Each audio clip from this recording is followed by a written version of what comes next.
Hi hello नमस्ते, मी मनीषा पुन्हा एकदा आपल्या नवीन ब्लॉगमध्ये तुम्हा सर्वांचं मनापासून स्वागत करते.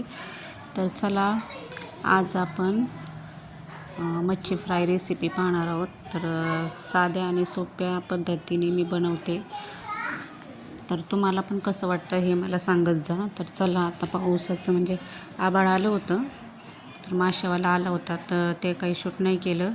तर चला, आता तुम्हाला दाखवते. मी माशाचे काही तुकडे वगैरे करून नाही घेतलेले, अख्खेच मासे फ्राय करणार आहे. त्याला रेषा अशा मारून दिलेले आहेत त्यांनी. तर चला, आता संध्याकाळचं टायमिंग झाला, हे पण येतील कामावरून, प्रज्वल हे दोघंजणं, आणि मुलींनी आहे. तर इकडं मी तेल तापायला ठेवलं आहे, गरम करायला. बराच वेळ झालं, चांगलं कडकडीत असं तेल तापलं की इकडे हळद मीठ लावून घेतलेले त्या माशाला. आणि आता हे इकडं मसाला मीठ घेतलं थोडंसं चवीनुसार. किती पण मीठ लावलं ना तरी पण चवीनुसार मी त्यात टाकतच असते, म्हणजे सुरमट असे मासे लागतात, नाहीतर चव लागतच नाही माशांची अजिबात. तर चला, आता मासे फ्राय करून घेऊ. तर इकडं लाईट गेली होती, तर आली परत.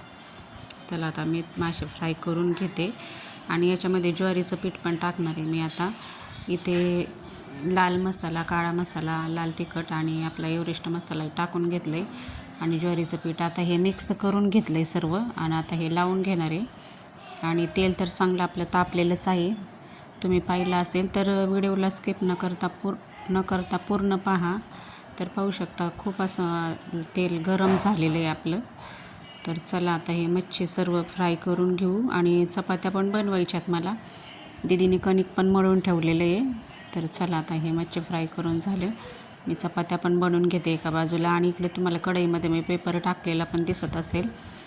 तर ते काय होतं, तेल सुटतं ना माशाला, त्याच्यामुळं मग ते पेपर टाकून ठेवलं आहे. आणि त्याच्यावरती मी चपाती टाकणार आहे.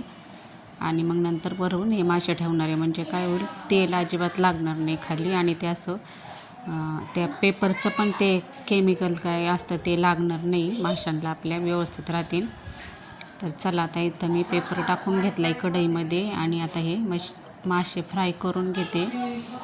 तर कोणाकोणाला माझं व्हिडिओ आवडतो त्यांनी मला कमेंट करा. इकडं उसळ पण संपलेली आहे, तरी मुलींनी तसंच ठेवलं आहे ते. आता ते कढई काढून ठेवते. थोडंसं दूध होतं ते पण तापायला ठेवलं आहे, चहा बनवायचा हे आले की, त्यामुळे ते गरम करायला ठेवलेलं, म्हणजे ते आले की त्यांना चहा करून द्यायचं आहे त्याचा. आणि दूध काय आणखीन आलेलं नाही, ते पण येताना घेऊन येतील ते, मग ते गरम करून ठेवणार. तसं पण आम्हाला सकाळीच लागतं, त्यामुळं मी आणलं की फ्रीजमध्ये ठेवते दूध. तर चला, आता हे बघा, पहिला मासा चांगला असं मुंडक्यालाच तुटला आहे, पाहू शकता. आणि आता हे सर्व मासे मी फ्राय करून घेते. तर बऱ्यापैकी बरेच मासे घेते फ्राय करून झालेले आहेत, थोडेफार राहिलेले आहेत. तर दीदीचं पण कणिक मळून झालेलं आहे. तर आता मला चपाती पण बनवायची आहे. आणि आज काही नाही, आमचं मच्छी फ्राय आणि चपाती असाच बेत आहे.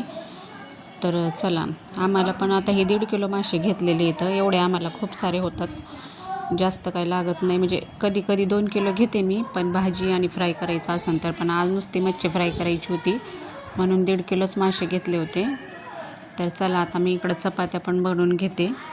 मासे जवळजवळ आपले सर्व फ्राय झालेलेच आहेत. आता हे 2-3 राहिलेले होते, तेवढे फ्राय करून घेते. इकडं तेल ओतून घेते प्लेटमध्ये चपातीसाठी. आणि संध्याकाळच्या चपात्या जास्त काही तेल लावत नाही मी, फक्त आतूनच लावते, वरतून अशा फुलक्यासारख्याच ठेवते.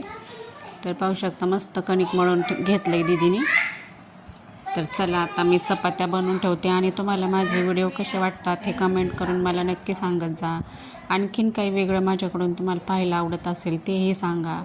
व्हिडिओला पूर्ण पाहत जा आणि लाईक पण करत जा, सबस्क्राईब करा नवीन असाल तर कोणी. तर चला, आता चपात्या बनवून घेते. आणि जास्त बोर होते का माझ्या, आणि हे पण मला सांगा, काही चुकत असेल तेही सांगा. तर चला, आता इकडे मी चपात्या वगैरे बनवून घेते. तर मच्छी फ्राय करून झाली आणि चपात्या पण झाल्यात. तर चला, सर्वांना बाय.